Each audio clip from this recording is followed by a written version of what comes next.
So today I talk about a P0717 code, what it is and how you go about fixing it. And so what is a P0717 code? Well, it's input turbine shaft speed sensor A circuit no signal. And what does this mean? Well, transmissions can have a lot of sensors built into them, and one of them is called the input speed sensor, and the computer's seen a problem with this sensor. There's some kind of issue going on with it, and so it's going to be troubleshooted to know why. And depending on the transmission, there can be multiple speed sensors. There could be a vehicle speed sensor, an input speed sensor, an output speed sensor. So if you are going to work on your vehicle, if you are going to work on the transmission, then it's a good idea to go get a diagram where all the sensors are located and things along these lines, because it's really going to vary where they're located and how many there is. And so for this reason, if you are going to work on your transmission, then be sure to get a diagram where all the sensors are located and what's going on with your particular transmission.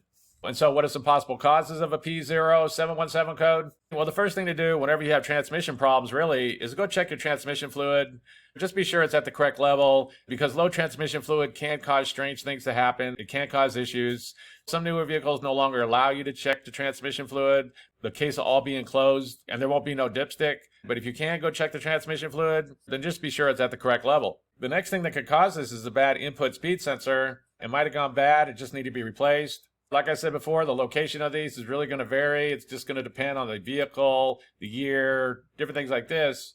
It is fairly common for these speed sensors to be located on the outside of the transmission, but they can also be located up inside of the transmission, which is more problematic because working on the inside of the transmission can be harder to do. You have to drain the fluid, you have valve bodies and different things like this going on inside of there. So many people won't be able to work on a transmission where the speed sensor is located inside of it. But if the sensor is located on the outside of the transmission, then it is fairly straightforward to go test the sensor and also check out the wiring. Because basically, keep in mind, anything wrong with the wiring, open, short, there's a bad connection in there somewhere or something like this, then that's going to cause the same symptoms as a bad sensor. If you do test that sensor and you do have to go check out the wiring, then you'll need to get schematics to know what's going on inside of the wiring, which wires are going where, and what readings they should be having, and different things like this. But if that sensor is good, then the next thing to do would be to check out all this wiring and be sure it's good.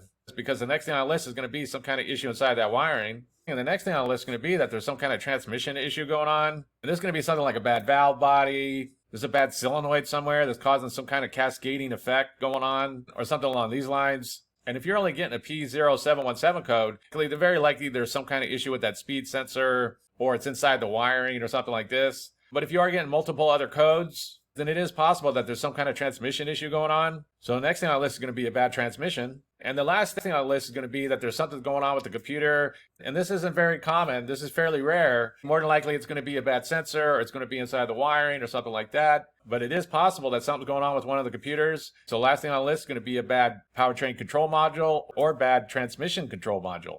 And so that's basically it. I just wanted to give a basic overview of how you go about fixing a vehicle with the P0717 code. If you have anything to add, please comment down below. If you have any questions, ask me and I'll try to answer them. If this video helps you, please click like, please click subscribe, and have a good day.